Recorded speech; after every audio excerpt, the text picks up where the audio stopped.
बच्चों हम लोग अम्ल क्षार पढ़ रहे हैं और लास्ट वाले वीडियो में हमने पीएच के कुछ सवालों को करके बाकी के सवालों को लगाने के लिए कहा था। चलिए आज इस वीडियो को शुरू करते हैं एक पीएच के सवाल को लेकर के। आइए देखते हैं। सवाल आपका है, किसी बिलियन में HCl की सांद्रता 4 × 10⁻⁵ है, तो इस बिलियन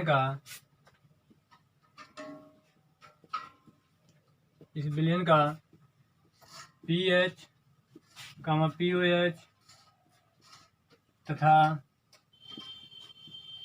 प्रकृति बताइए। प्रकृति बताइए। आइए सवाल को देखते हैं। चूंकि यहाँ पे हमें किसी बिलियन में कहा गया है और HCl है। आप जानते हो कि HCl क्या होता है, हमारा एक अम्ल होता है।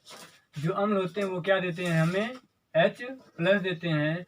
यानी HCl की सांद्रता दी गई है, अर्थात हमें H+ की सांद्रता दी गई है। यानी H+ बराबर क्या है, H+ की सांद्रता बराबर 4 × 10⁻⁵ मोल प्रति लीटर। वहाँ पे मात्रक नहीं लिखा गया है तो आप समझ जाइएगा कि मोल प्रति लीटर है।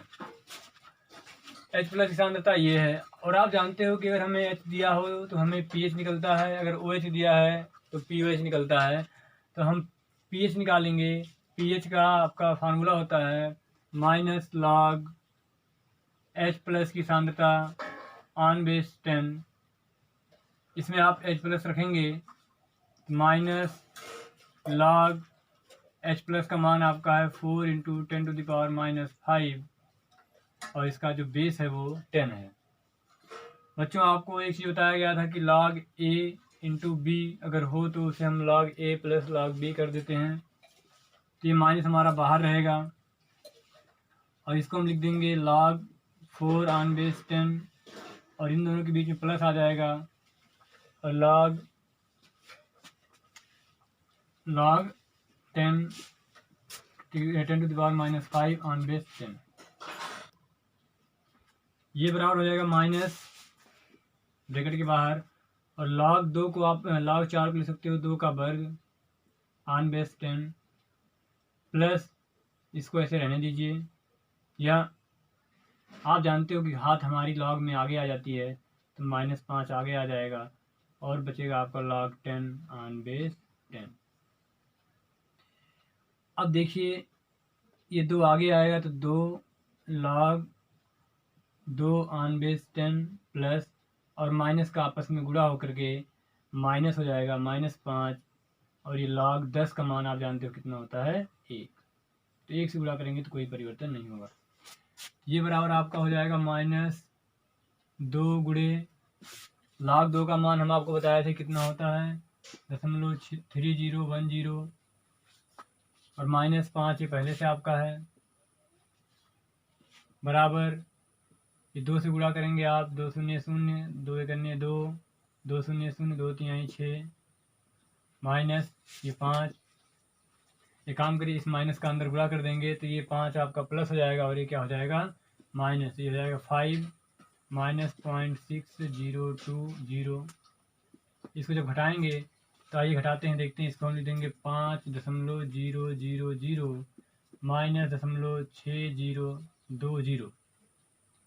जब इसको घटाएंगे तो 0 में से 0 जाएगा तो 0, यहाँ से 10 में से 2 जाएगा तो 8, यहाँ पे 9 में से 0 जाएगा तो 9, यहाँ से 9 में से 6 जाएगा 3, यहाँ पे बचेगा आपका 4। तो ये आपका pH आ गया। ये बच्चों क्या आ गया आपका pH। इसके बाद आप pH आपका हो गया 4.398। अब यहाँ से अगर हम POH निकालेंगे तो आप जानते हो pH और POH का योगफल जो है आपका 14 होता है। यानी अगर 14 में से pH हम घटा दें तो आपका POH आ जाएगा। तो 14 माइनस 4.3980 और जब इसको आप घटाओगे तो ये आपका हो जाएगा 9 ये बच्चों आपका हो जाएगा 9.6020 6020 ये आपका पीएच आ गया। और आप विलयन की प्रकृति बताओगे तो विलयन की प्रकृति कैसे बताना है हमें, पीएच को देख के। पीएच हमारा क्या है, 7 से कम है, अतः विलयन की प्रकृति क्या होगी, अम्लीय होगी। क्या होगी, अम्लीय। तो बच्चों इसको नोट कर लीजिए आप। आइए हम लोग दैनिक जीवन में पीएच के कुछ उपयोग देखते हैं। दैनिक जीवन में हमारे पीएच का क्या उपयोग है, कहाँ पे इनका क्या प्रभाव पड़ता है, तो यहाँ पे लिख देते हैं।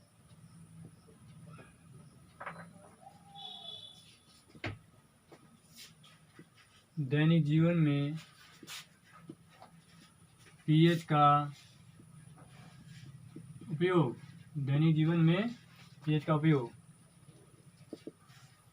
दैनिक जीवन में पीएच का उपयोग। पहला उपयोग है आपका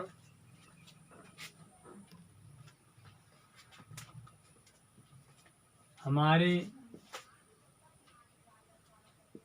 पेट का अम्लीय होना, हमारे पेट का अम्लीय होना। तो बच्चों जो हमारा पेट होता है वह अम्लीय होता है, जो उसमें अम्ल होता है, इसको हम आगे लिख रहे हैं, पेट में पाया जाने वाला अम्ल वाला, या पेट में पाए जाने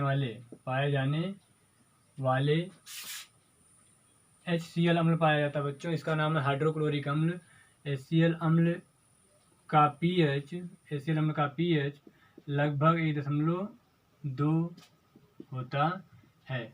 अर्थात जो हमारा पीएच है पेट का अम्ल जो है उसका 1.2 होता है। यानी हमारे पेट में पाया जाने वाला अम्ल कैसा है, बहुत प्रबल है। कैसा है, बहुत प्रबल है। दूसरा उपयोग देखते हैं बच्चों। दूसरा उपयोग आपने देखा होगा कि अम्लीय वर्षा होना, अम्लीय वर्षा का होना। तो बच्चों आपने देखा होगा कि गर्मियों के मौसम में जब पहली बार बारिश होती है अप्रैल मई में, तो लोग कहते हैं कि पहली बारिश में भीगना नहीं चाहिए। क्यों नहीं भीगना चाहिए, क्योंकि शरीर पर फफोले पड़ जाते हैं, दाने पड़ जाते हैं। वो क्यों पड़ते हैं, वो इसलिए क्योंकि अम्लीय वर्षा होती है। क्या होती है, पहली बार अम्लीय वर्षा होती है। तो अम्लीय वर्षा में क्या होता है, तो बच्चों आप जानते हो कि ये सल्फर डाइऑक्साइड गैस है, ये कहाँ से निकलती है, हमारी जो फैक्ट्रियाँ चल रही हैं, जो हमारे वाहन से चल रहे हैं, उनके जो धुआं है, वहाँ से हमारा सल्फर डाइऑक्साइड गैस निकलती है। और हमारी CO2 गैस तो आप जान ही रहे हो, हम भी निकालते हैं, मनुष्य भी निकालते हैं, पेड़ पौधे जीव जंतु भी CO2 गैस निकालते हैं। बाकी अगर हम कोई भी चीज़ जला रहे हैं तो वहाँ से भी CO2 गैस निकलती है।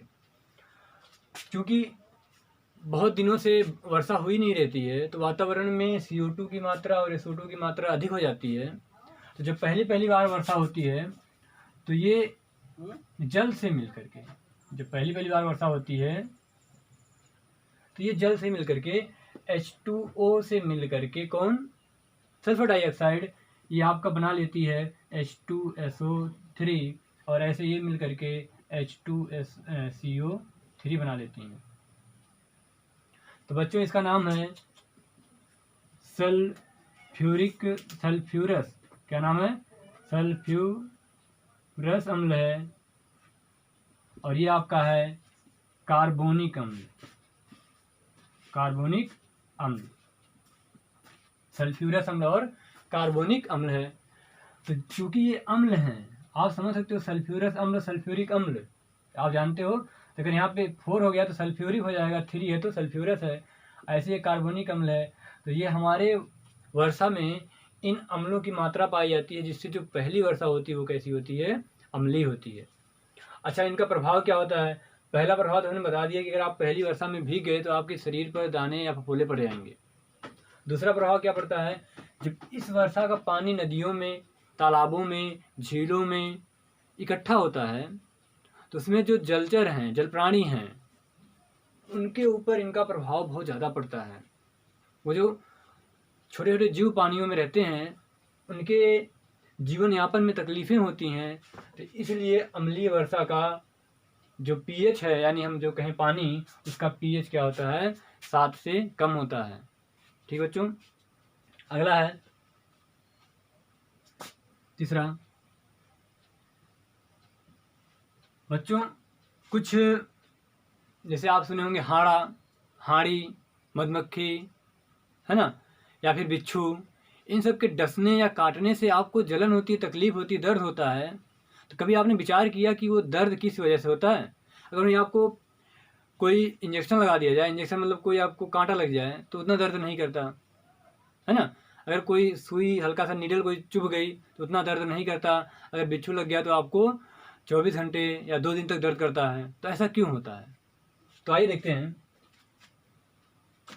जो ये मधुमक्खी वगैरह होती हैं, जैसे मधुमक्खी, हाड़ा, हाड़ी, चूंटा, चूंटी, है ना, बिच्छू, ये सभी जब हमें डंक मारते हैं या हमें काटते हैं, तो इनके काटने से हमारे शरीर पर अम्लीयता आ जाती है। यानी इनका जो डंक है, उस डंक के साथ ये हमारे शरीर पर अम्ल छोड़ देते हैं। क्या छोड़ देते हैं? अम्ल। तो मधुमक्खी के डंक मारने से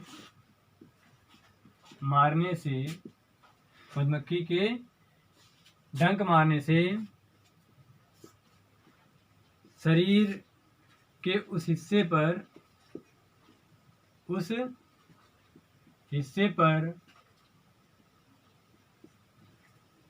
अम्लीयता बढ़ जाती है।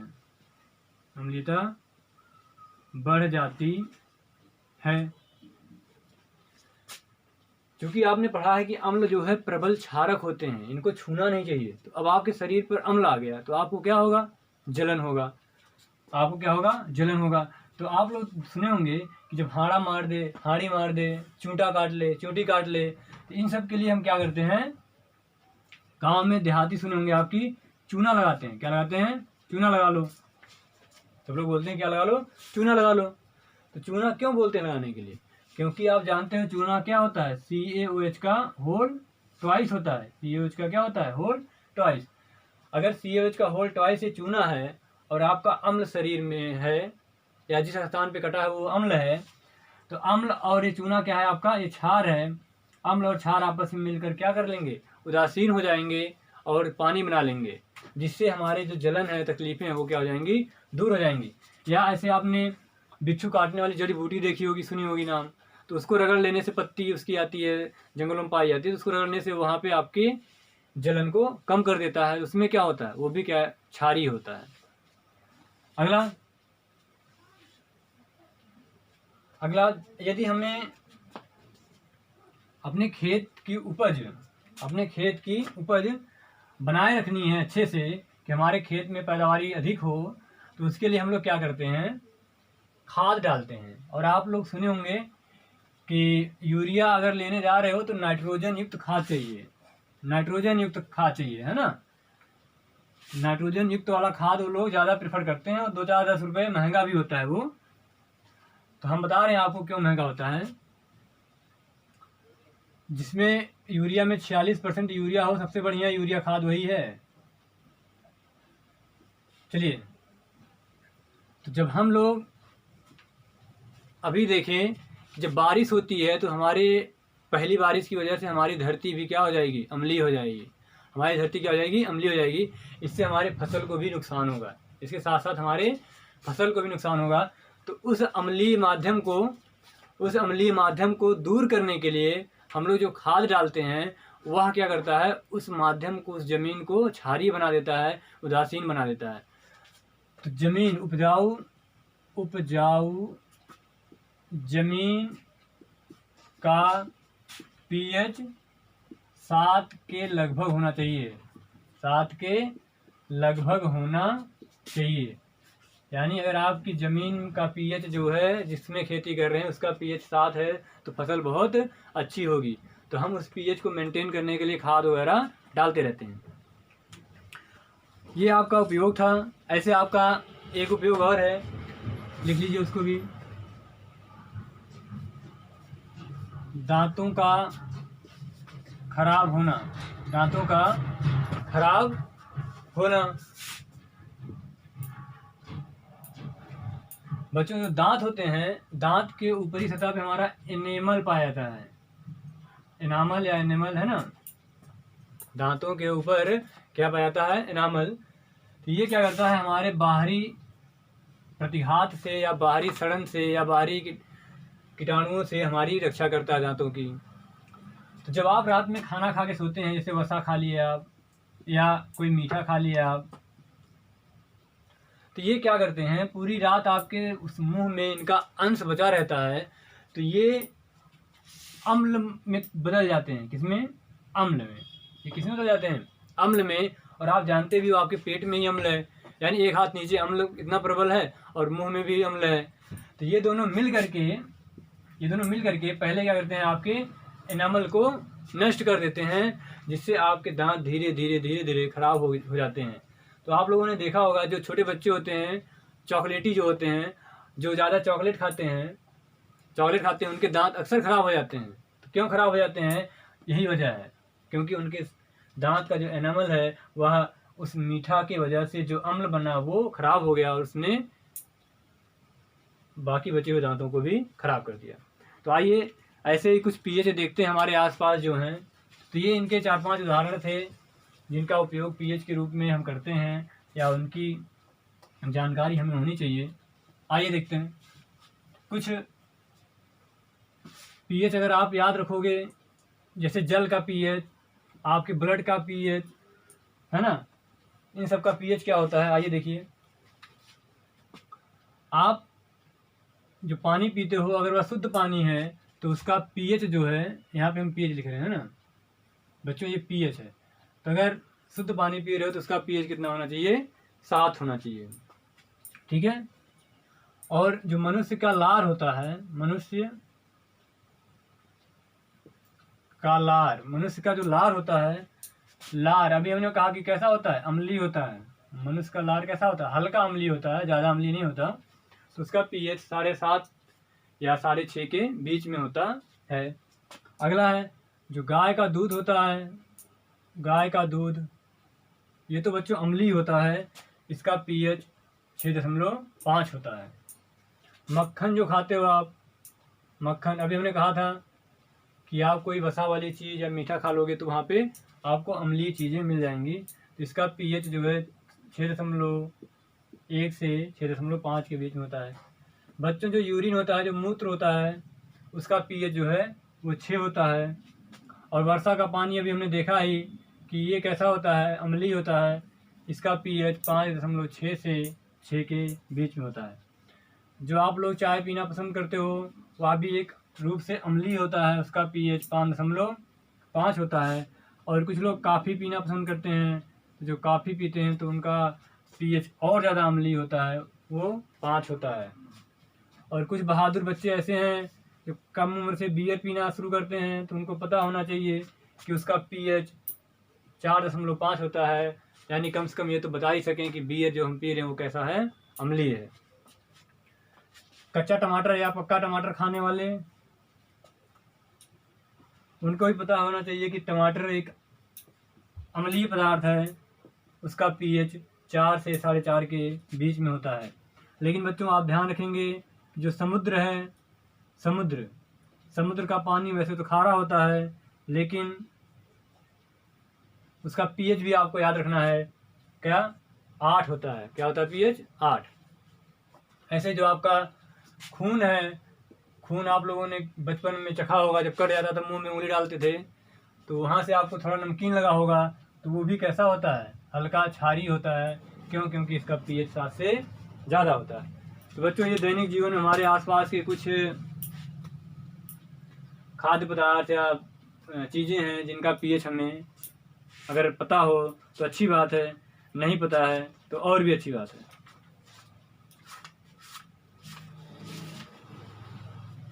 ठीक है, आप नोट कर लिए होंगे।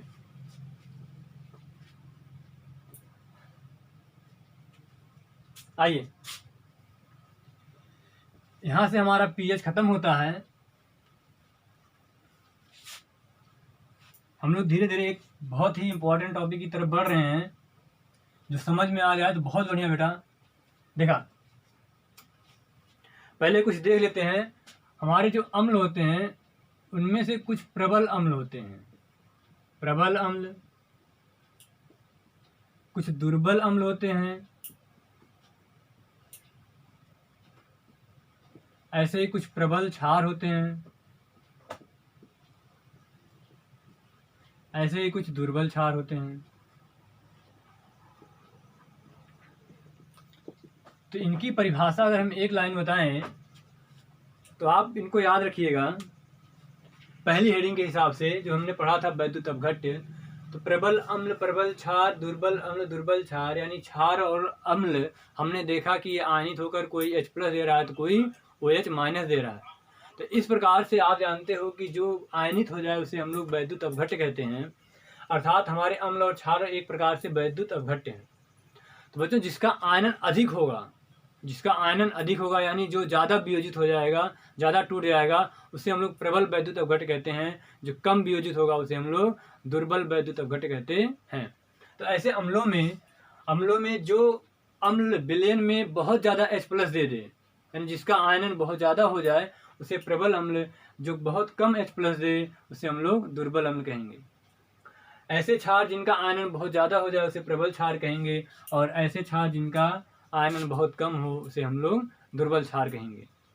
जैसे, तो आप ये समझ आइए कि प्रबल अम्ल वो अम्ल होते हैं जिनका आयनन अधिक होता है। 100% तो कोई आयनित नहीं होता, 100% कोई आयनित नहीं होता, 99 के आसपास हो जाते हैं, लेकिन 100% कोई आयनित नहीं होता।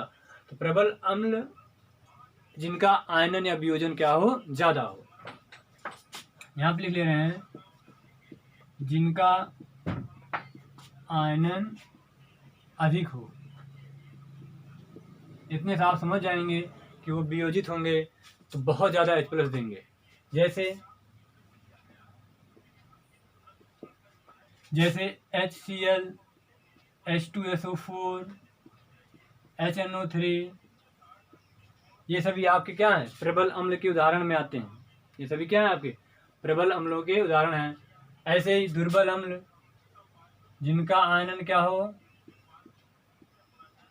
जिनका आयनन कम हो, अर्थात जो बहुत कम H+ देते हों, उन्हें हम लोग दुर्बल अम्ल कहेंगे। जैसे आपने सिरका पढ़ा था, सिरका में जो अम्ल पाया जाता है उसको मैंने बताया था कि उसका नाम है एसिटिक अम्ल, CH3COOH। ये हाइड्रोक्लोरिक अम्ल है, ये सल्फ्यूरिक अम्ल है, ये नाइट्रिक अम्ल है। तो जो दुर्बल अम्ल है वह CH3COOH सिरका में पाया जाने वाला अम्ल है। ऐसे आपका H2S हो गया, ये H2CO3, अभी हमने कार्बोनिक अम्ल पढ़ा था, HCN, ये सभी क्या हैं, दुर्बल अम्लों की कैटेगरी में आते हैं।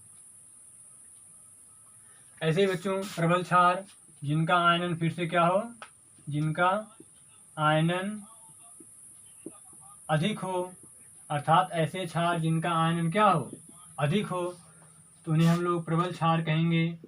जैसे NaOH और KOH, ये सभी क्या हैं, प्रबल क्षार हैं। ये सभी क्या हैं, प्रबल क्षार हैं। ऐसे दुर्बल क्षार जिनका आयनन क्या हो, कम हो, जिनका आयनन कम हो, अर्थात जो विलयन में बहुत कम OH- देते हों, उन्हें हम लोग दुर्बल क्षार कहेंगे। जैसे अमोनियम हाइड्रोक्साइड है, NH4OH। तो इनकी परिभाषाएं आप या इनके उदाहरण आप ऐसे ही याद रखेंगे कि जो आयनित होकर के बहुत ज़्यादा H+ दे उन्हें प्रबल अम्ल, जो बहुत ज़्यादा OH- दे उन्हें हम लोग प्रबल क्षार, जो बहुत कम या लगभग थोड़ा बहुत H+ दे उन्हें हम दुर्बल अम्ल, और जो थोड़ा बहुत OH- दे उन्हें हम लोग दुर्बल क्षार कहेंगे। तो लगभग आपको इसको रटने की जरूरत नहीं है, आपको याद ही हो जाएगा। जैसे HCl, HNO3 और H2SO4, ये 3 प्रबल अम्लों की कैटेगरी में आते हैं, और ये सभी हैं जो दुर्बल अम्लों की कैटेगरी में आते हैं। तो सल्फ्यूरिक क्या नाम है, एसिटिक अम्ल, और हाइड्रोजन सल्फाइड इसका नाम है, इसका नाम कार्बोनिक अम्ल है, इसका नाम है हाइड्रोजन साइनाइड। या सायनिक अम्ल, ये सभी जो है दुर्बल अम्लों की कैटेगरी में आते हैं। ऐसे प्रबल क्षारों की कैटेगरी में NaOH आता है और KOH आता है, और दुर्बल क्षार कैटेगरी में आपका NH4OH आता है।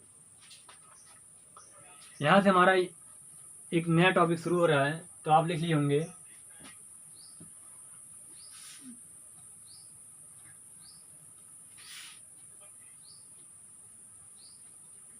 हमारा सबसे इम्पोर्टेंट टॉपिक शुरू होने वाला है सूचक। वैसे ये तो सबसे छोटी परिभाषा इसकी होगी इस चैप्टर की, लेकिन इसकी महत्व को समझना आम बात नहीं है। ये चीज़ें सबको पता होती हैं कि सूचक क्या होता है, लेकिन वो कैसे काम करता है वो किसी को पता नहीं होता। तो आज हम लोग देखेंगे कि सूचक होते क्या हैं और ये काम कैसे करते हैं। यह चीज़ हमारा बताना यहाँ पे ज़्यादा प्रिफरेबल रहेगा, यानी हम ज़्यादा ध्यान देंगे कि ये बताएं कि सूचक कैसे काम करते हैं। आइए देखते हैं। तो इसको हम थोड़ा सा बैकग्राउंड देखते हैं, हिस्ट्री इसका। मान लीजिए हमारे पास ये एक जल था या जलीय विलयन था, उसमें HCl मिला हुआ था। तो आप जानते हो अगर HCl है तो वहाँ से हमें H+ आयन तो जरूर मिलेंगे। क्या मिलेंगे? H+ आयन मिलेंगे। तो बच्चों हम चाहते हैं कि हमारा H+ आयन इस विलयन से ख़त्म हो जाए। तो अम्ल को कौन ख़त्म कर सकता है? क्षार। यानी हम चाहते हैं कि जो हमारा ये विलयन है या जो इस समय अम्लीय है, किसकी वजह से? HCl की वजह से यह उदासीन हो जाए। तो आप जानते हो अम्ल की अम्लीयता को दूर कर सकता है कौन? क्षार। अम्ल की अम्लीयता को कौन दूर कर सकता है? क्षार। तो अगर हम इसमें क्षार डालें, लेकिन कितना डालें? कितना डालें कि हमारा अम्ल खत्म हो जाएगा? तो वही चीज बताने के लिए कि इसमें आप इतना क्षार डाल दो कि जिसका अम्लीयपन है वो खत्म हो जाए। तो उसको देखेंगे तो हम पता चलेगा नहीं कि हमने कितना क्षार डाला या इसमें से H+ खत्म हो गया कि नहीं। तो हम लोग धीरे धीरे क्षार डालेंगे तो धीरे धीरे अम्ल आपका खत्म होगा। कैसे? क्योंकि आप जानते हो H+ मिलेगा अम्ल से, OH- मिलेगा क्षार से, और H+ और OH- मिलकर आपका जल बनाएंगे, जो एक उदासीन माध्यम को शो करता है। तो बच्चों यहाँ पे अगर हम क्षार डालेंगे, कितनी मात्रा में डालेंगे तो पता नहीं है। तो सूचक वही पदार्थ हैं जो बताएंगे कि आपको बस करिए, आपका अम्ल जो था वो खत्म हो गया। आप क्या करिए? बस करिए, अब विलयन में आपका अम्ल खत्म हो गया। जैसे मान लीजिए हम इसमें एक सूचक डाल दे रहे हैं। क्या डाल दे रहे हैं? सूचक। क्या डाल दे रहे हैं? सूचक। अब अगर आप सूचक इसमें डाल दोगे तो सूचक क्या करते हैं? अगर अम्लीय माध्यम है, कैसा माध्यम है? अम्लीय। अगर माध्यम अम्लीय है तो वो एक जैसा रंग दिखाएंगे। मान लीजिए वो पीला दिखा रहा है। क्या दिखा रहा है? पीला। यानी अगर अम्लीय विलयन है, यहाँ पे अम्लीय है, इस सूचक वाले पदार्थ को, यानी एक पदार्थ ऐसा होगा जिसको हम इसमें डाल देंगे तो वो क्या करेगा? पीला हो जाएगा। यानी जो हमारा पूरा विलयन था जलीय वो क्या हो गया? पीला हो गया। और साथ ही साथ इस क्षारीय माध्यम में सूचक का रंग जो है लाल होता है। मतलब अगर विलयन क्षारीय है तो लाल हो जाएगा, अगर विलयन अम्लीय है तो पीला हो जाएगा। यानी अगर इस सूचक को H+ मिला, समझ रहे हैं आप? अगर सूचक को H+ मिला तो यह पीला हो जाएगा, अगर OH- मिला तो ये कैसा हो जाएगा? लाल हो जाएगा। तो ये विलयन में हमने पहले से HCl मिला रखा था, या पता था हमें कि इसमें HCl मिला हुआ है, तो हमने उसमें सूचक डाला तो हमारा विलयन कैसा हो जाएगा? इस समय पीला हो जाएगा। अब हम NaOH को बूंद बूंद करके डालेंगे, एकाएक नहीं डालेंगे, बूंद बूंद करके इसमें डालेंगे। तो जैसे जैसे H+ को OH- मिलता जाएगा वैसे वैसे जल बनता जाएगा और विलयन जो है उदासीनता की तरफ बढ़ेगा। तो जैसे जैसे H+ आपका खत्म होगा वैसे वैसे इसका पीलापन खत्म होता जाएगा। और एक समय ऐसा आएगा कि जब एक भी H+ नहीं बचेगा, और जब एक भी H+ नहीं बचेगा और एक भी OH- नहीं बचेगा, तो उस समय आपको बहुत छोटे से समय के लिए, जो कि आप सामान्य आंखों से नहीं देख पाओगे, उस समय आपका विलयन पूरा एकदम साफ हो जाएगा, ना पीला ना लाल।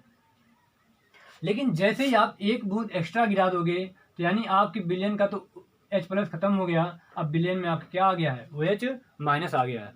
OH- आ गया है तो जब आपके विलयन का H+ खत्म हो गया तो जो रंग पीला था अब वो कैसा बन जाएगा? लाल। तो यानी हमें अब रोक देना है कि अब OH अब हमें और ज़्यादा नहीं डालना है, क्योंकि विलयन अब जो हमारा अम्लीयता से हट गया है, अब उदासीन हो गया है। तो सूचक वही बताएंगे कि इसमें अम्लीयपन है या क्षारीयपन है, अर्थात अम्ल और क्षार की जो अभिक्रिया हो रही है, तो अम्ल हम जितनी मात्रा में डाले हैं उसको उदासीन करने के लिए क्षार कितनी मात्रा में डालें, उनकी अभिक्रिया पूरा होने के लिए कितना क्षार डालें, उसकी जानकारी हमें कौन देंगे? सूचक देंगे। तो हम यहाँ पे लिख रहे हैं ऐसे पदार्थ, इनकी परिभाषा, ऐसे पदार्थ जो रासायनिक या अम्लीय क्षारीय अभिक्रिया लिखेंगे हम, अम्ल क्षार की अभिक्रिया के पूर्ण होने की जानकारी देते हैं, पूर्ण होने की जानकारी देते हैं, कामा सूचक कहलाते हैं, सूचक कहलाते। तो ऐसे पदार्थ जो अम्ल और क्षार की अभिक्रिया होगी और ये बताएं कि आपकी अम्ल क्षार की अभिक्रिया खत्म हो गई, अर्थात आपका जो अम्ल या तो खत्म हो गया या तो क्षार खत्म हो गया, अब उसमें और एक्स्ट्रा चीज कोई भी ना डालिए, उसकी जानकारी देने के लिए हम लोग सूचक का प्रयोग करते हैं। तो ये तो हो गया देहाती परिभाषा, जो दुनिया को पता है, सबको पता है कि सूचक माने सूचना देने वाले, इंडिकेटर माने इंडिकेट करने वाले, संकेत देने वाले कि आपकी अभिक्रिया क्या हो गई है, खत्म हो गई। तो आइए इसकी थोड़ी सी किताबी परिभाषा देखते हैं, जो हमें लिखना भी है, अथवा ऐसे पदार्थ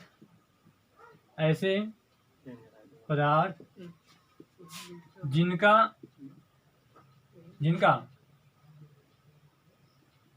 अम्लीय माध्यम में एक रंग तथा क्षारीय माध्यम में दूसरा रंग होता है। ऐसे पदार्थ जिनका अम्लीय माध्यम में एक रंग तथा क्षारीय माध्यम में दूसरा रंग होता है, कामा सूचक कहलाते हैं, सूचक कहलाते हैं, अर्थात अम्ल में एक जैसा रंग और क्षार में अलग रंग को प्रदर्शित करेंगे। अर्थात पीएच बदलेगा, जैसे पीएच 7 से कम हो गया तो अम्लीय, 7 से ज़्यादा तो क्षारीय। यानी अगर 7 से कम वाले पीएच के विलयन में डाल दोगे तो वह कैसा हो जाएगा? एक जैसा रंग दिखाएगा। अगर 7 से अधिक वाले में डाल दोगे तो वो कैसा रंग दिखाएगा? दूसरा रंग। जैसे उदाहरण के लिए लिख लेते हैं बच्चों, आपने सबसे देसी उदाहरण देखा होगा, हल्दी। अगर आपके गमछे पर या शर्ट पर या कपड़े पर हल्दी लग जाए और उसको जब आप साबुन से धुलने जाते हो तो वह आपको पीला से लाल दिखाई देने लगता है। पीला से कैसा? लाल दिखाई देने लगता है। तो जो हल्दी है वह अभी कुछ देर पहले पीली थी, अब कैसी हो गई? लाल हो गई। क्यों? क्योंकि जो हल्दी है वो शर्ट पे लगने के बाद पीला हो गया। आप जिस साबुन से धुल रहे हो उसे, वह क्षारीय होता है। वो कैसा होता है? क्षारीय। जो निरमा होता है, कपड़ा धुलने वाला साबुन होता है, वो कैसा होता है? क्षारीय। यानी इस हल्दी पर क्षारीय माध्यम का प्रभाव पड़ा तो उसने अपना रंग बदल करके लाल कर लिया। कैसा कर लिया? लाल। अर्थात जो हल्दी है या क्षारीय माध्यम में कैसी होती है? लाल होती है। बाकी उदासीन माध्यम में या अम्लीय माध्यम में कैसी होती है? पीली होती है। तो हम जो उदाहरण दे रहे थे इसी का दे रहे थे कि पीला और लाल। पीला कब होगा? जब उदासीन होगा, पानी में होगा। अगर उसमें क्षारीय माध्यम आ जाएगा तो वो लाल हो जाएगा। तो इसी को लिख लेते हैं पहले, हल्दी। हल्दी भी हमारा एक क्या है? इंडिकेटर है, सूचक है। अगला है फिनाप्थेलीन।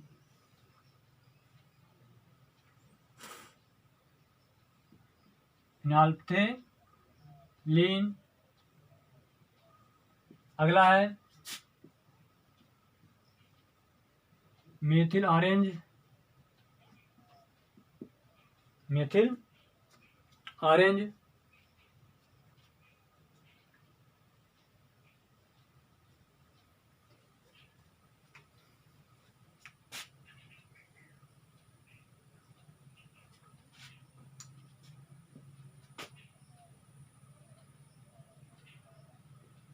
लिटमस पेपर आप देख ही चुके हो।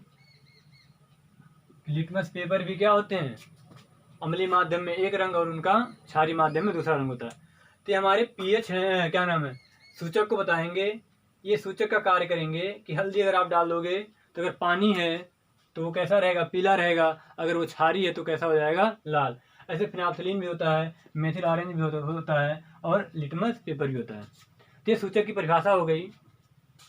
जो एक रंग, एक विलयन में या एक माध्यम में एक जैसा रंग और दूसरे माध्यम में दूसरा रंग प्रदर्शित करते हैं।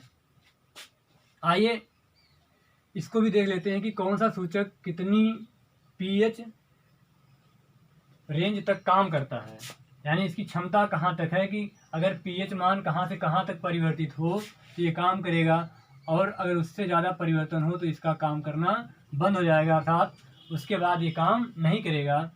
तो आइए देखते हैं। यहाँ पे हम सूचक लिख रहे हैं। जो सूचक हमें 2-3 पता है उनको। इसके बाद यहाँ पे लिख रहे हैं हम पीएच परिसर, कि मतलब जिस पीएच में ये काम करता है। अगला पीएच परिसर से अधिक हो, पीएच परिसर से अधिक हो, पीएच कामा परिसर से अधिक हो। यानी अगर जो विलयन हमारा है, यहाँ पे जो इसका पीएच दिया गया है वह पीएच, यानी विलयन का पीएच इसके पीएच से अधिक हो तब कैसा रंग दिखाएगा। और पीएच क्या हो, परिसर से कम हो, परिसर से क्या हो, कम हो।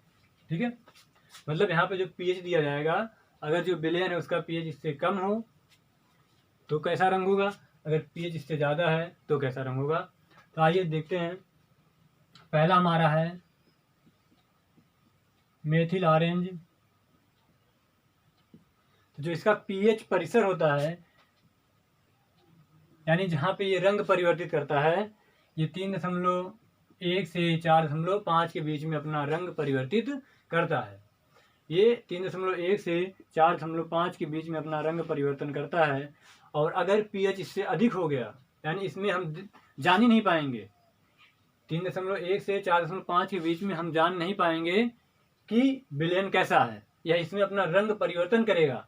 हाँ, जब 4.5 से अधिक हो जाएगा पीएच, 4.5 से पीएच अधिक हो जाएगा तो वो कैसा रंग दिखाएगा, पीला। कैसा रंग दिखाएगा, पीला। और अगर इससे कम पीएच है, यानी 3.1 से पीएच कम है तो कैसा होगा, लाल होगा। कैसा होगा, लाल। यानी अगर दिए गए पीएच परिसर से, इसमें क्या है, इसमें वो अपना रंग परिवर्तन करेगा, इसमें वो अपना रंग परिवर्तन करेगा जो हमें दिखाई नहीं देगा। अगर इससे ज़्यादा पीएच हो गया 4.5 से, यानी 5 हो गया, तो हमें विलयन कैसा दिखाई देगा, पीला। अगर इससे कम हो गया तो हमें विलयन कैसा दिखाई देगा, लाल दिखाई देगा। ठीक है, अगला है लिटमस पेपर। लिटमस आप जानते हो, अगर ये 5.5 से 7.4 इसके बीच में अपना रंग परिवर्तन करता है, इसके बीच में रंग परिवर्तन करता है। अगर 7.4 से अधिक पीएच होगा तो नीला होगा। क्या होगा, नीला होगा। क्यों, क्योंकि अगर 7.4 से अधिक होगा तो वह नीला क्यों होगा, क्योंकि वह कैसा होगा, 7.4 से अधिक क्षारीय होगा। कैसा होगा, क्षारीय होगा। और आप जानते हो कि क्षार लिटमस पेपर को, लाल वाले को नीला कर देते हैं और अम्ल क्या कर देते हैं, लाल। यानी अगर पीएच 5.5 से कम होगा तो कैसा होगा, लाल होगा।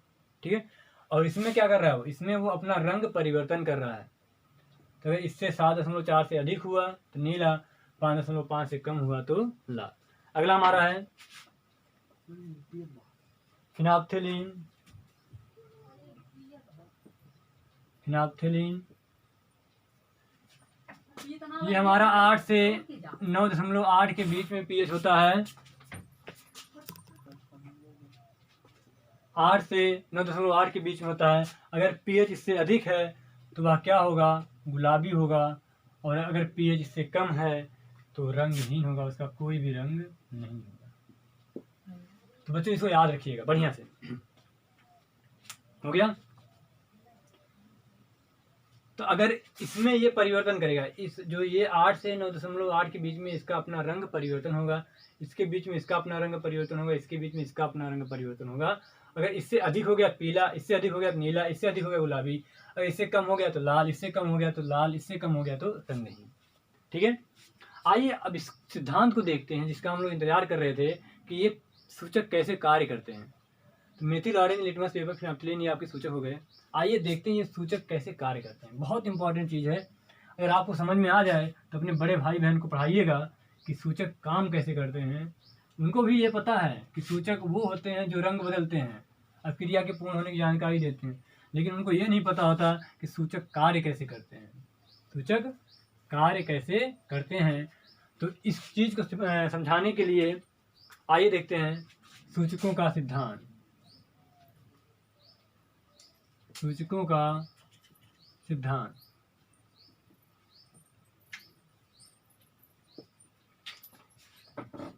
Theory of indicators.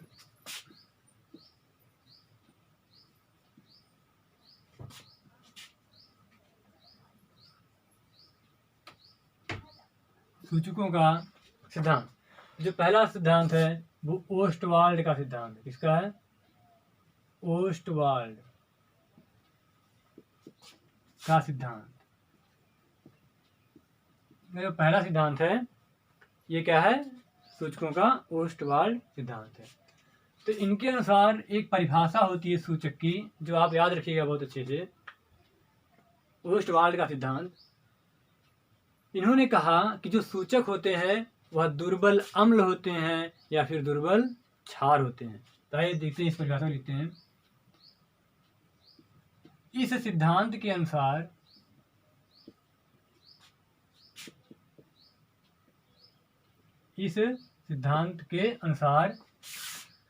सूचक दुर्बल कार्बनिक अम्ल या दुर्बल कार्बनिक क्षार होते हैं। यानी ये तो दुर्बल कार्बनिक अम्ल होंगे या तो ये दुर्बल कार्बनिक क्षार होंगे। ठीक है, ठीक है, समझ में आ रहा है। कार्बनिक मतलब जिसमें ऐसा अम्ल जिसमें कार्बन हो, जैसे आपका ये हो गया, ये एक कार्बनिक अम्ल है क्योंकि इसका नाम कार्बोनिक अम्ल है ही, इसमें कार्बन है।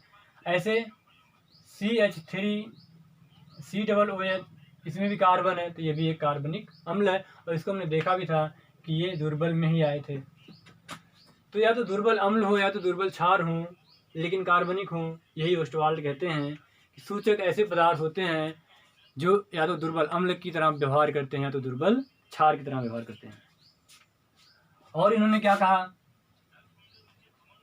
तो बच्चों, अगर हमारा अम्ल होता है, मान लीजिए ये कोई अम्ल है, ठीक है, H और ये प्लस बाकी कुछ और है, ठीक है, जो सॉरी हम ऐसे लिख रहे हैं। जैसे मान लीजिए कोई दुर्बल अम्ल है कार्बनिक, तो अम्ल आपको क्या देगा? H प्लस देगा। क्या देगा? H प्लस देगा। और प्लस क्या देगा? एक कोई ऋणायन बनाएगा। क्या बनाएगा? ऋणायन। अगर प्लस दे दिया तो माइनस वाला बचेगा, तो ऋणायन बनाएगा। ऐसे अगर कोई क्षार है, ऐसे कोई क्षार है, क्षार टूट करके OH माइनस देगा और प्लस एक धनायन देगा। एक धनायन देगा ना, क्योंकि माइनस और प्लस दोनों एक ही साथ बनेंगे ना, एक प्लस एक माइनस, तो प्लस वाला माइनस वाला तो बन गया, लेकिन धनायन हमें पता नहीं है कि मान लीजिए वो एक धनायन है और एक ऋणायन है। तो आप जानते हो जो ये होता है H प्लस, वो क्या होता है? ये रंगहीन होता है। वो कैसा होता है? रंगहीन होता है, यानी H प्लस का कोई रंग नहीं होता। ऐसे जो हमारा OH माइनस भी होता है उसका भी कोई रंग नहीं होता, है ना। ऐसे OH माइनस का भी कोई रंग नहीं होता। अब हमारा क्षार या तो ये रंगीन होगा या फिर रंगहीन होगा, मतलब ये कुछ भी हो सकता है। ऐसे ये भी रंगीन भी हो सकता है और रंगहीन भी हो सकता है। ठीक है, लेकिन जो हमारा धनायन है, धनायन ये हमारा रंगीन बनेगा। कैसा बनेगा? रंगीन बनेगा। ऐसे हमारा ऋणायन भी क्या होगा? रंगीन होगा। अर्थात अम्ल और क्षार जब वियोजित होकर के H प्लस और OH माइनस देते हैं तो उनके साथ में जब अम्ल टूटता है तो जो ऋणायन बनता है, और जब क्षार टूटता है जो धनायन बनता है, तो जो धनायन और ऋणायन बनते हैं वही क्या होते हैं? रंगीन होते हैं। वही क्या होते हैं? रंगीन होते हैं। आइए देखते हैं। यहाँ पे लिखेंगे अम्ल का क्या? ऋणायन। अम्ल का ऋणायन तथा क्षार का धनायन रंगीन होते हैं। यानी अगर अम्ल का ऋणायन बना तो वो कैसा होगा? रंगीन होगा। ऐसे क्षार का, क्योंकि अम्ल जो है H प्लस दे देगा, H प्लस में तो कोई रंग होता नहीं है, जो बचा ऋणायन वाला उसमें क्या होगा? रंग होगा। तो वही क्या होगा? ऋणायन रंगीन होगा और क्षार का धनायन रंगीन होगा। आइए इसको एक उदाहरण से हम लोग बहुत अच्छे से समझते हैं, ओस्टवाल्ड के सिद्धांत को। ये लिख लेंगे आप, हम समझ रहे हैं।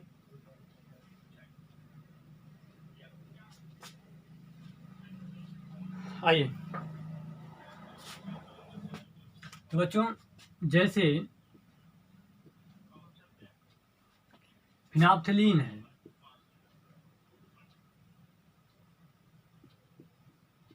क्या है? फिनाप्थलीन। ये दुर्बल कार्बनिक अम्ल है। फिनाप्थलीन हमारा क्या है? दुर्बल कार्बनिक अम्ल। ठीक है, फिनाप्थलीन हमारा क्या बच्चों? दुर्बल कार्बनिक अम्ल है। तो हम फिनाप्थलीन को ऐसे लिख ले रहे हैं HPH। ये हमारा फिनाप्थलीन को दिखाएगा। PH से फिनाप्थलीन, H से उसका जो अम्ल वाला H है ना,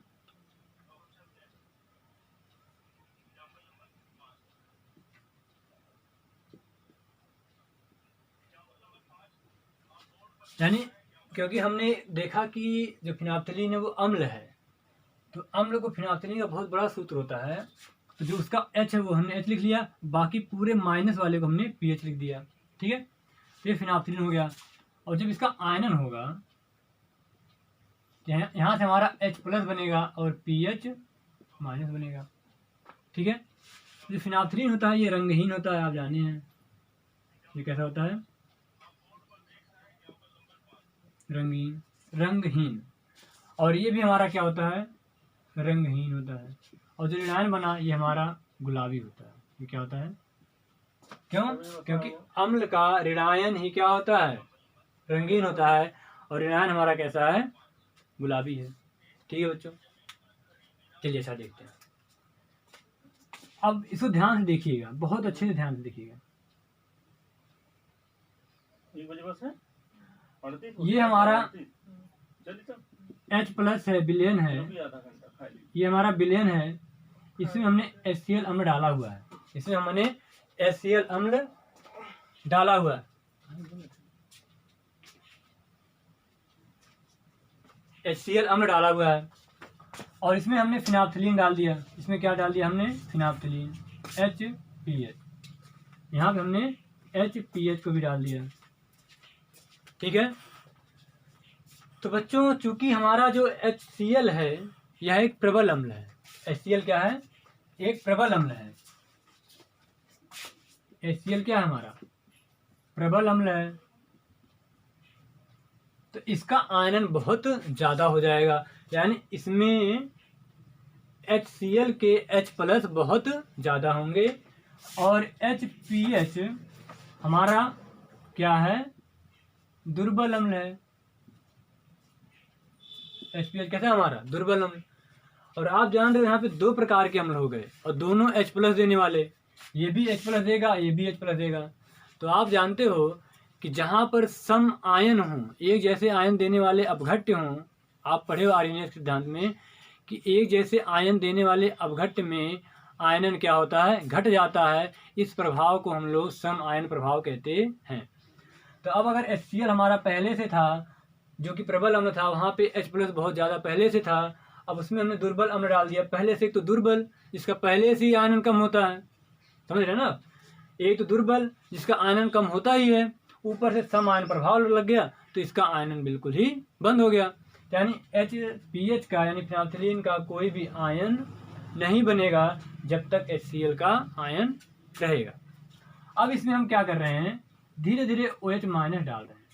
धीरे धीरे क्या कर रहे हैं, OH माइनस डाल रहे हैं।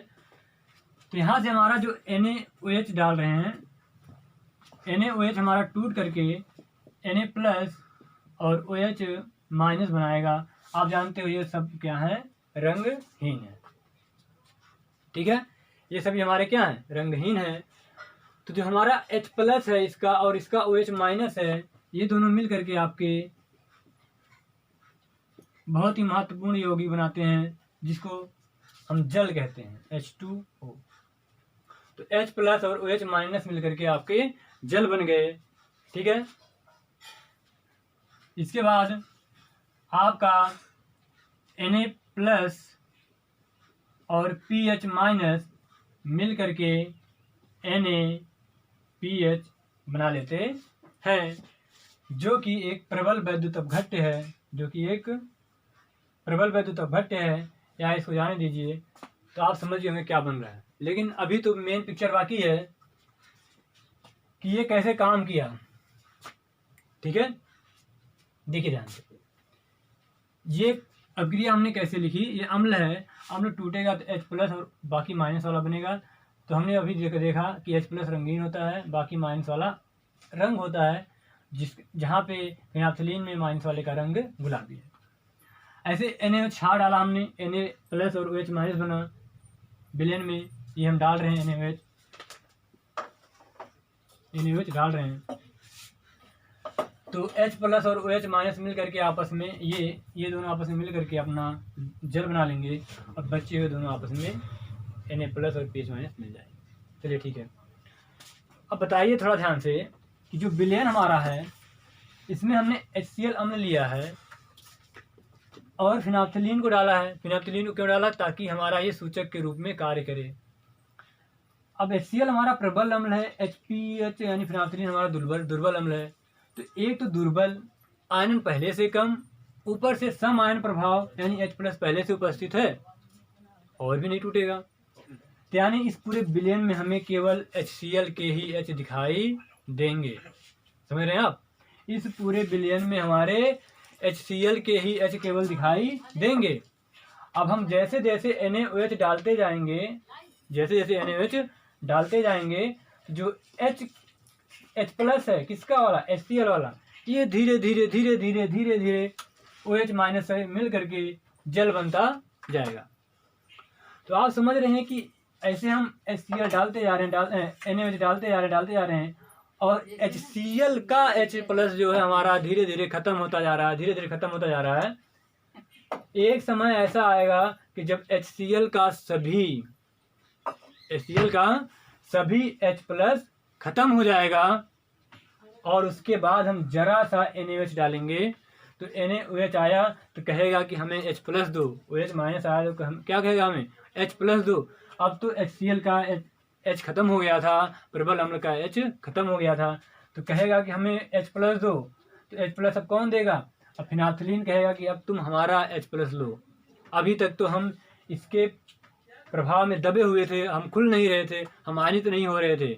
HCl के प्रभाव में, क्योंकि वो प्रबल आदमी था, उसके प्रभाव में हम दबे हुए थे, अपना H प्लस नहीं दे पा रहे थे। अब वो ख़त्म हो गया है, अब आप आए हो OH माइनस लेकर के, तो हमारा H प्लस लीजिए। यानी जैसे ही HCl का पूरा H खत्म हो जाएगा, तैसे ही PH यानी फिनाइलथिलीन अपना एक H देगा, और जैसे ही एक H देगा तुरंत H प्लस बनेगा और PH माइनस बनेगा। और जैसे ही PH माइनस बनेगा विलयन में, तैसे आपको रंग कैसा दिखाई देने लगेगा, गुलाबी, क्योंकि ये तो रंगहीन था, ये भी रंगहीन था। जैसे ही पीएच माइनस बना तैसे ही विलयन कैसा हो गया, गुलाबी हो गया। इसके पहले गुलाबी क्यों नहीं हुआ, क्योंकि फिनाइलथिलीन अपना एच देने का मौका ही नहीं पा रहा था। मौका क्यों नहीं पा रहा था, क्योंकि उसके सामने जो है HCl प्रबल अम्ल बैठा था। जब तक उसका अम्ल पूरा खत्म नहीं हो जाएगा तब तक ये अपना एच नहीं दे पाएगा।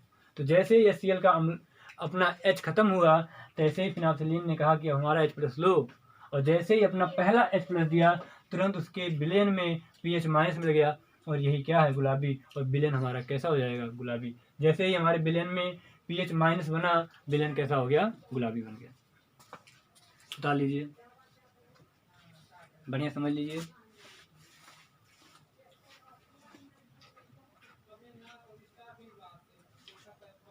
ठीक है, अगला देखते हैं। ऐसे ही सेम है मेथिल ऑरेंज के लिए। सेम ऐसे मेथिल ऑरेंज के लिए नंबर 2, उदाहरण के लिए नंबर 2, बच्चों स्याही खत्म हो गई होती है थोड़ा सा।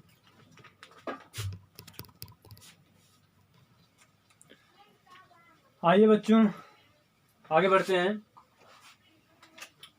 जो हमारा दूसरा एग्जाम्पल था वो हमने मेथिल ऑरेंज के बारे में देखना था।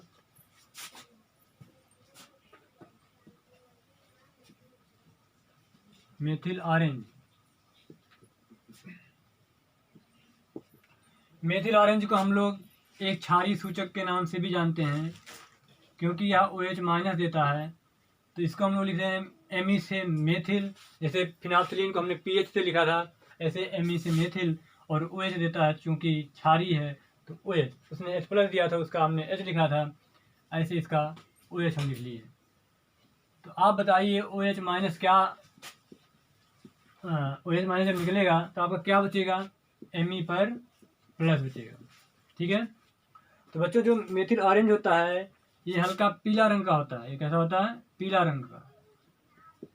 इसके पहले जो हमारा फिनाइलफिलीन था वो रंगहीन था, और जो ये होता है ये लाल रंग का होता है। ये कैसा होता है, लाल रंग का। और ये कैसा होता है, रंगहीन होता है। कैसा होता है, रंगहीन होता है। तब की बार हमारा क्षार है सूचक। तो आइए देखते हैं फिर से वही प्रक्रिया की ये कैसे काम करता है। मान लीजिए हमने एक जलीय विलेन लिया, इसमें हमारा NaOH था। इसमें क्या था, हमारा NaOH था, और इसमें हमने सूचक कौन सा डाल दिया, मेथिल ऑरेंज डाल दिया, MEOH डाल दिया। ठीक है बच्चों, तो आपको यहाँ से जानकारी होगी कि जो NaOH है ये हमारा प्रबल क्षार है। ये क्या हमारा प्रबल क्षार है, और जो MEOH है ये आप जान रहे हो दुर्बल कार्बनिक क्षार है, दुर्बल कार्बनिक क्षार है। तो ये हमारा NaOH हो गया। तो अगर विलेन में NaOH है तो वह टूट कर आपको Na+ और OH- देगा। तो चूंकि हमने MEOH को डाल दिया इसमें, तो यह अगर आयनित नहीं होगा, क्यों आयनित नहीं होगा, क्योंकि ये दुर्बल है और ये क्या है, प्रबल है। तो ये अपने आगे इसको आयनित होने नहीं देगा। जब तक भी इसका एक भी OH- बचा रहेगा, इसका एक भी OH- बनने नहीं पाएगा। यानी यह MEOH के रूप में ही रहेगा, अर्थात इसका रंग कैसा होगा, पीला होगा। यानी यहाँ पे उसके पहले क्या था, उसका कुछ रंग तो था, लेकिन यहाँ पे उसका कुछ रंग नहीं था फिनाइलफिलीन में, लेकिन यहाँ पे इसका विलेन का रंग पहले से ही क्या होगा, पीला होगा, क्योंकि MEOH ही अपना रंग दिखा रहा है पीला। अब इसमें हम लोग क्षार है तो अम्ल HCl डालना शुरू कर रहे हैं। क्या डालना शुरू कर रहे हैं, HCl। आइए, जो NaOH हमारा था पहले से वह टूटता और Na+ और नहीं हाँ, Na+ और OH- बनाता। ये तो बनाता, ठीक है, लेकिन ये जो OH- है ये तो क्षार वाला है, NaOH वाला है। हम इसमें डाल क्या रहे हैं, इसमें हम डाल रहे हैं HCl। इसमें क्या डाल रहे हैं हम लोग, HCl डाल रहे हैं। जो HCl है ये H+ बना लेगा और Cl- बना लेगा, और ये दोनों रंगहीन होते हैं, आप जानते हो। और फिर से H+ और इसका OH- यानी H+ और इसका OH- फिर से अपना वही जल बनाने की प्रक्रिया प्रारंभ करेंगे, H2। इस NaOH का OH- और जो हमने बाहर से HCl डालना शुरू किया बूंद बूंद करके, उसका H+ आपस में मिल करके जल बनाना प्रारंभ करेंगे। और फिर उसके बाद जो Me+ बचा वो इस Cl माइनस से जुड़ करके MeCl बना लेगा। क्या बना लेगा? MeCl बना लेगा। अब ये काम कैसे किया? यहाँ पे हमने विलेन में NaOH लिया और उसमें मेथिल ऑरेंज डाल दिया। मेथिल ऑरेंज चूंकि एक क्षारीय विलेन है या क्षारीय सूचक है और इसका बिना आयनन की वजह से भी इसका रंग पीला होता है, यानी इसमें रंग आपको कैसा दिखेगा? पीला दिखेगा। MeOH की वजह से पीला दिखेगा। अब इसमें हमने बूंद बूंद करके HCl अम्ल डालना शुरू किया, क्योंकि हमारा क्षार है तो अम्ल डालेंगे, अम्ल हो तो क्षार डालते। जैसे जैसे हमने HCl डालना शुरू किया, यहाँ से जैसे H+ आया तैसे NaOH ने अपना OH- देना शुरू कर दिया। हाँ, ध्यान रखिए कि MeOH अपना OH- नहीं दे पाएंगे। क्यों? क्योंकि ये बहुत ही दुर्बल है, इसके सामने बहुत कमजोर आदमी है। अब जैसे जैसे हम H+ डालेंगे, HCl डालेंगे, वैसे वैसे NaOH का OH- खत्म होकर के जल बनता चला जाएगा। एक समय ऐसा आएगा कि NaOH का अपना OH- खत्म हो जाएगा। फिर उसमें हम जरा सा भी अगर HCl डालेंगे तो यहाँ से आपकी बार H+ कहेगा कि हमें OH- दो। हमें क्या दो? OH- दो। तो तब जो मेथिल ऑरेंज बचा है वो कहेगा कि NaOH का तो अपना OH- खत्म हो गया, अब तुम हमारा OH- लो। OH- इसका, मेथिल ऑरेंज का, यानी सूचक वाला OH- जाएगा। और जब सूचक वाला OH- जाएगा, ये अब जल बनाएगा। तो जब ये खत्म होगा तो ये बनेगा, है ना? क्योंकि ये कब बनेगा? जब ये टूटेगा। और ये टूटेगा कब? जब इसकी जरूरत पड़ेगी OH- की। टूट करके गया और बचा कैसा? Me+ बच गया और वो कैसा हो जाएगा? विलेन, लाल हो जाएगा। ये सूचक का ओस्टवाल्ड का सिद्धांत था। अगला देखिए, मिटा दे रहे बच्चों। आप नोट्स बनाइए, चैनल को सब्सक्राइब करिए। आप मोटिवेट नहीं कर पा रहे हैं हमें, थोड़ा सा हमें भी जोश दीजिए, ताकि हम जो ये गैपिंग हो रही है 1 दिन 2 दिन 3 दिन की, इसको हम खत्म करके आपके लिए रोज के रोज उपलब्ध रहें। आइए, अगला है दूसरा सिद्धांत। इसकी हिंदी बड़ी अच्छी है, क्विनोनाइड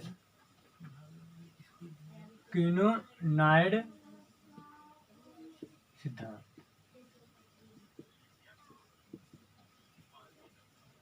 क्विनोनाइड सिद्धांत बच्चों, ये हो सकता है आपको थोड़ा सा कम समझ में आए, लेकिन हम प्रयास करेंगे आपको। इसे हम लोग आधुनिक सिद्धांत भी कहते हैं। आधुनिक सिद्धांत, इसे क्या कहते हैं? आधुनिक सिद्धांत भी कहते हैं। आइए देखते हैं। ये कह रहे हैं कि जो हमारे सूचक होते हैं वे ऐसे कार्बनिक यौगिक होते हैं। ये कह रहे हैं सूचक ऐसे, एक शब्द आ रहा है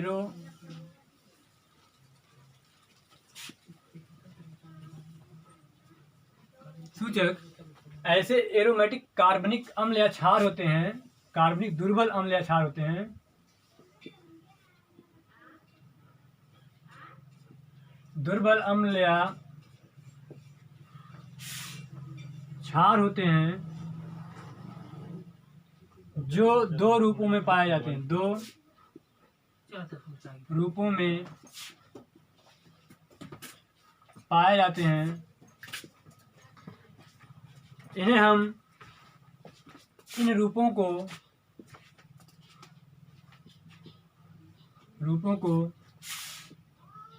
चलावयवी रूप कहते हैं। इन रूपों को हम चलावयवी रूप कहते हैं। अर्थात जो सूचक होते हैं, यहाँ पे एक शब्द आपको मिला है एरोमेटिक। एरोमेटिक का मतलब ये होता है बच्चों, जिसमें आपको इस तरह से बेंजीन मिले। इसका नाम क्या है? बेंजीन। इसका नाम क्या है? बेंजीन। जिन कार्बनिक यौगिकों में बेंजीन पाया जाता है उसे हम लोग एरोमेटिक कहते हैं। उसे क्या कहते हैं? एरोमेटिक। ये ऐसे होता है, इसका सूत्र होता है C6H6। ये लिखा है C6H6 है, इसका नाम है बेंजीन। इसका नाम क्या है? बेंजीन। बच्चों, जो सूचक होते हैं ओस्टवाल्ड ने कहा दुर्बल कार्बनिक अम्ल क्षार तो होते ही हैं, लेकिन इन्होंने कहा कि ये जो है एरोमेटिक होते हैं। एरोमेटिक का मतलब जिसमें ये बेंजीन होगा, इसी बेंजीन को इस तरह से भी लिखते हैं बच्चों, ऐसे एक एक पे डबल बॉन्ड होता है, ये डबल बॉन्ड है, ये कभी ऐसे रहता है कभी ऐसे रहता है, यानी बेंजीन के दो रूप हैं। एक ये वाला, एक बार बंध को आगे पीछे कर दीजिए, यहाँ पे जहाँ नहीं है वहाँ पे कर दीजिए, एक के बाद एक डबल बॉन्ड हो गया ये, तो इसका दूसरा रूप है। तो इसी प्रकार से जो दुर्बल अम्ल और क्षार होते हैं ये भी दो रूपों में पाए जाते हैं। इन रूपों को हम चलावयवी रूप कहते हैं, यानी कभी ये, मतलब इन दोनों का मिक्सचर बना रहता है आपके विलेन में। यानी ये दोनों एक ही साथ मिलते हैं, ऐसा नहीं कभी ये मिला कभी ये, 8 बजे या 9 बजे, ऐसा नहीं। ये इसी रूपों में पाए जाते हैं, दोनों रूप ही पाया जाता है, दोनों एक ही है। बस दर्शाने के लिए, इसको अधिक पढ़ाई करने के लिए, इसकी अधिक जानकारी प्राप्त करने के लिए हम इन दोनों रूपों को अलग अलग बना के लिखते हैं। तो उन्होंने कहा कि जो ये हैं इनके क्षारीय माध्यम में एक रंग तथा अम्लीय माध्यम में एक रंग होते हैं। तो इसको भी लिख लेते हैं, इन रूपों का अलग अलग माध्यमों में अलग अलग माध्यमों में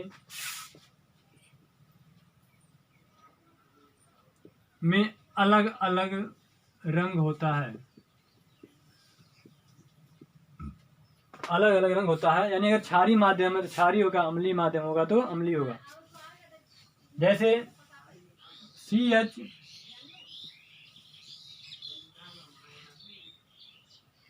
ये अभी हमने आपको बताया कि ये आपका बेंजीन था,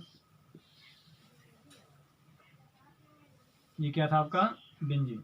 देख लीजिए यहाँ पर भी एक H होगा, यहाँ पर जो एक H है, देख लीजिए ये बेंजीन है आपका, 1 2 3 4 5 6 कार्बन, 1 2 3 4, सबके साथ एक एक H, तो सबके साथ 6 हाइड्रोजन।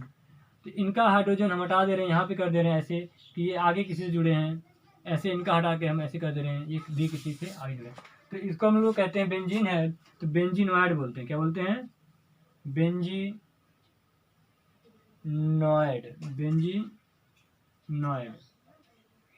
ये बेंजीनॉइड रूप है, ठीक है। ये या तो रंगहीन होता है या फिर हल्का रंगीन होता है, हल्का रंगीन होता है। इसका पहला रूप था। इसका जो दूसरा रूप होता है वो इस तरह से होता है, यही डबल बॉन्ड यहाँ चला जाता है तो C डबल बॉन्ड पहुँच गया, यहाँ पे सिंगल हो जाता है CH, यहाँ पे डबल हो जाता है CH, यहाँ पे सिंगल हो जाता है और यहाँ पे डबल हो जाता है, यहाँ पे सिंगल हो जाता है CH, यहाँ पे डबल हो जाता है, यहाँ पे सिंगल हो जाता है। ये इसका क्विनोइड फॉर्म है। कौन सा फॉर्म है? क्विनोइड। हिंदी हमें थोड़ी तकलीफ हो रही है। क्विनोइड रूप है, क्विनोइड रूप है। कौन सा रूप है? क्विनोइड रूप है। ये कैसा होता है? रंगीन होता है। तो इनका कहने का मतलब यही था कि एक में कार्बनिक एरोमेटिक जो है वो इस तरह से पाया जाएगा, दूसरे माध्यम में इस तरह से। ये रंगहीन होगा या हल्का कलर होगा, ये रंगीन होगा, जिसका अपना एक निश्चित कलर होगा। तो ये दूसरा सिद्धांत था। आइए एक छोटी सी टॉपिक है जिसको हम लोग ख़त्म करते हैं और आगे महत्वपूर्ण टॉपिक की तरफ बढ़ते हैं। नाम है सर्वव्यापी सूचक। सर्वव्यापी सूचक ऐसा सूचक जो सभी प्रकार के pH माध्यमों में प्रयोग किया जा सके, यानी जो सभी जगह, फिर लिखिए, सर्वव्यापी सूचक। ये 5 सूचकों का, ये 5 सूचकों, इनका नाम हमें बच्चों याद नहीं है, और हम आपको भी नहीं कहेंगे कि इनको याद करिए, अगर याद हो जाए तो बहुत बढ़िया। ये 5 सूचकों कौन कौन से? फिनाप्थेलीन,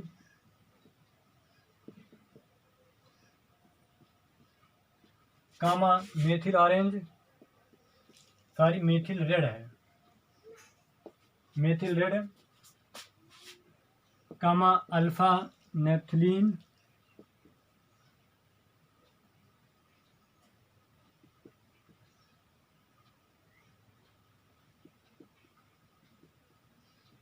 अल्फा नेप्थाल थैलीन, अगला थाइमाल थैलीन, थाइमाल थैलीन तथा ब्रोमोथाइमाल ब्लू। ये 5 सूचकों का मिश्रण होता है जिसे कोलथाप कहते हैं। क्या कहते हैं? इसे कोलथाप,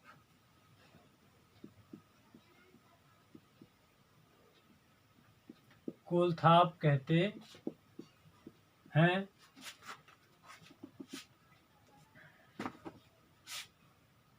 इसे लगभग सभी पीएच परिसर में